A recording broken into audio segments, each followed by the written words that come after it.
তো বিশ্বনবী সাল্লাল্লাহু আলাইহি ওয়াসাল্লাম মক্কাতে কিংবা মদিনাতে খুব পিসফুলি এক্সিস্ট করেছেন, যে কোনো ধর্মের সাথে মিলেমিশে চলেছেন। তার প্রমাণ আমরা যদি রাসূল সাল্লাল্লাহু আলাইহি ওয়াসাল্লামের বায়োগ্রাফির দিকে তাকাই তাহলে দেখব তিনি মুশরিকদের সাথে পিস ট্রিটি করেছেন, শান্তি চুক্তি, পিস ট্রিটি, পিস এগ্রিমেন্ট।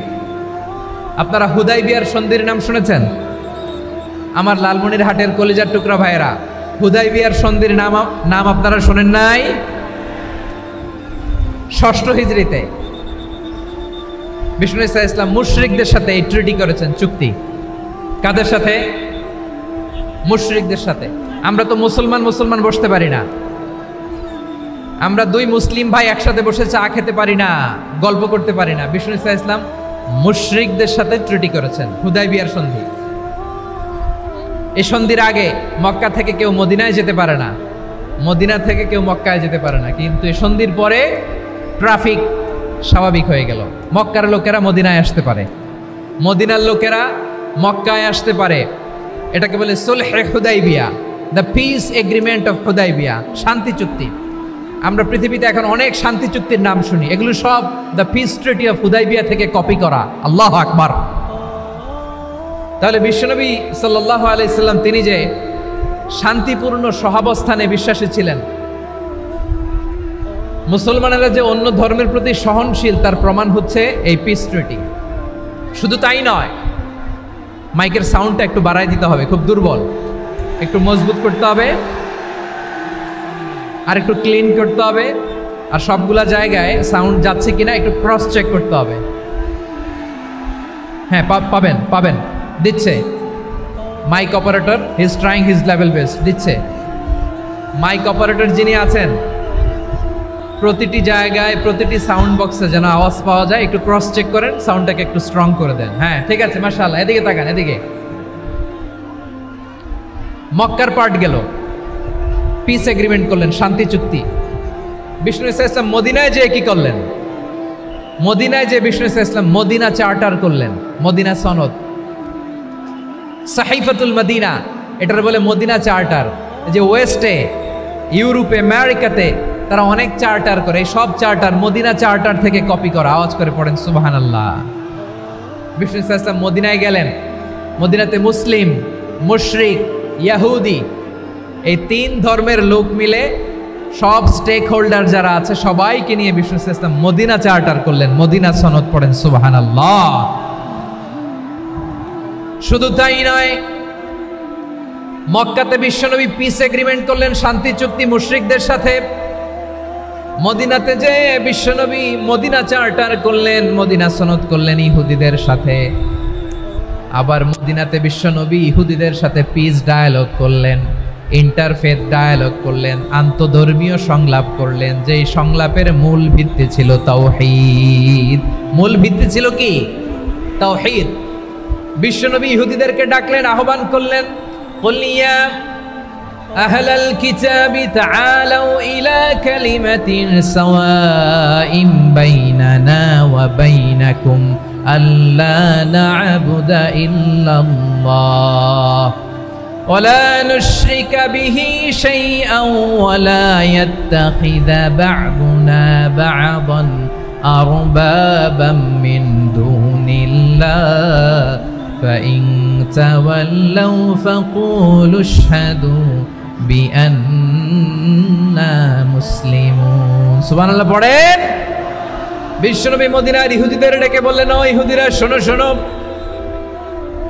আসো এমন একটা আদর্শের প্রশ্নে আমরা একত্রিত হই, যে আদর্শের প্রচার তোমাদের নবীরাও করেছে, আমিও করি, যে আদর্শের কথা তোমাদের পবিত্র ধর্মগ্রন্থগুলোতে আছে, আমার কোরআনেও আছে, সেটা হলো তাওহীদ। আমরা এক আল্লাহ ছাড়া কারো ইবাদত করব না, আল্লাহর সাথে কাউরে শরীক করব না, আল্লাহ ছাড়া কাউরে রব মানব না। পড়েন সুবহানাল্লাহ। তাহলে আমার প্রিয় লালমনিরহাটের ভাইরা, মদিনাতে যে তিনি মদিনা চার্টার করলেন, মদিনা সনদ, পিস ডায়ালগ করলেন, শান্তির সংলাপ, ইন্টারফেথ ডায়ালগ করলেন, আন্তধর্মীয় সংলাপ, যার ভিত্তি ছিল তাওহীদ। সুবহানাল্লাহ পড়েন। তাহলে অন্য ধর্মের প্রতি সব সময় ইসলাম সহনশীল, টলারেন্স, যদি আপনি দেখতে চান ইসলামের নবী বিশ্ব নবীর দিকে তাকান, ঠিক কিনা বলেন? আমরা তো সংখ্যালঘুদের রাইটস প্রোটেক্ট করার জন্য কত আইন বানাই, কত বৈঠক করি, কত সংবাদ সম্মেলন করি।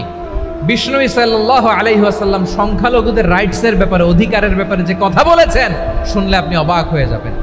বিশ্বনবী বলেন, আলা মান যালামা মুআহাদান আও ইনতাকাসাহু আও কাল্লাফাহু ফাওকা তাআতিহি আও কাল্লাফাহু ফাওকা তাকাতিহি আও আখাযা মিনহু শাইআন বিগাইরি তিবি নাফসিন ওয়া আনা হাজিজুহু ইয়াউমাল কিয়ামা। খবরদার, জেনে রাখো, কেউ যদি কোনো সংখ্যালঘুর উপরে অত্যাচার করে, কোনো সংখ্যালঘুর প্রাপ্য থেকে যদি কেউ কাউকে ঠকায়, সংখ্যালঘুর উপর যদি কেউ কষ্ট দেয়, কোনো সংখ্যালঘুর সম্পদ যদি কেউ জোর করে কেড়ে নেয়, আমি কিয়ামতের দিন বিশ্বনবী ওই সংখ্যালঘুর পক্ষে আর ওই মুসলমানদের বিপক্ষে বাদী হয়ে দাঁড়াবো। সুবহানাল্লাহ বলতে পারলেন না? আল্লাহু আকবার। আপনি নামাজি, আপনি মুসল্লি, আপনি হাজী সাহেব, তাহাজ্জুদ পড়তে পড়তে কপালে দাগ ফেলে দিছেন, আপনার প্রতিবেশী হিন্দু, ভাবছেন আমার তো পাওয়ার আছে, ওর জমিটা দখল করি। বিশ্বনবী বলেন, কিয়ামতের দিন ওই হিন্দুর পক্ষে তোর বিরুদ্ধে আমি বাদী হয়ে দাঁড়াবো। পৃথিবীর কোন ধর্মে এরকম স্টেটমেন্ট পাবেন? পাবেন? আপনি ভাবছেন আপনি নামাজ পড়লে হাজী সাহেব কপালে দাগ ফেলায় দিলে আপনি সেলসেলায় জান্নাতে চলে যাবেন না? খবরদার। বিশ্বনবী বলেন, কোন সংখ্যালঘুর উপর যদি কেউ আক্রমণ করে, তার প্রাপ্য তাকে না দিয়ে যদি তাকে ঠকায়, তার উপর জুলুম করে, তার সম্পদ যদি কেড়ে নেয়, আমি নবী, তুমি মুসলিম হইতে পারো, মুসল্লি হইতে পারো, তার পক্ষে, তোমার বিপক্ষে আল্লাহর দরবারে বাদী হয়ে দাঁড়াবো। আচ্ছা, লালমনিরহাটের ভাইরা, কথা বুঝতে পারলে আওয়াজ করে উত্তর দেন। বিশ্বনবী যদি কারো বিপক্ষে দাঁড়ায় কিয়ামতের দিন, আই রিপিট, আমি আবারও বলছি, বিশ্বনবী যদি কিয়ামতের দিন কারো বিপক্ষে দাঁড়ায়, ও তো সেলসেলায়া জান্নাতি, তাই না? জান্নাতি না? যে নবীর সুপারিশ ছাড়া জান্নাতের গেটও দেখা যাবে না, ওই নবী যদি বলে তোর বিপক্ষে আমি বাদী হয়ে দাঁড়াবো, ওই জান্নাতে আর ঢোকার কোনো সুযোগ আমাদের থাকবে? এখানেই শেষ না আমার প্রিয় লালমনিরহাটের ভাইয়েরা, এখানেই শেষ নয়। বিশ্বনবী বলেন, মান কাতালা মুআহাদান, বুখারীর বর্ণনা, মান কাতালা মুআহাদান লাম ইয়ারাহ রাইহাতাল জান্নাহ। কেউ যদি, কোনো মুসলিম যদি অন্যায়ভাবে কোনো সংখ্যালঘুকে হত্যা করে, কোনো হিন্দুকে হত্যা করে, কোনো বৌদ্ধরে হত্যা করে, অন্যায়ভাবে কোনো মুসলিম যদি কোনো সংখ্যালঘুরে হত্যা করে, জান্নাতে যাওয়া তো দূরের কথা, ওই মুসলিম জান্নাতের ঘ্রাণও পাবে না। সহিহ বুখারীর বর্ণনা, মান কাতালা মুআহাদান লাম ইয়ারাহ রাইহাতাল জান্নাহ ওয়া ইন্না রিহাহা লা ইউজাদু মিন মাসিরাতি 40 আমা। যে জান্নাতের ঘ্রাণ 40 বছর দূরের রাস্তা থেকেই পাওয়া যায়। সুবহানাল্লাহ পড়েন। প্রিয় ভাইরা, এখান থেকে জান্নাতে পৌঁছতে লাগবে 40 বছর। এত দূর, কত বছর? সবাই বলেন, কত বছর? এখান থেকে জান্নাতে পৌঁছতে লাগবে 40 বছর। এত দূরে থাকতেই জান্নাতের ঘ্রাণ আপনার নাকে এসে ধাক্কা মারবে।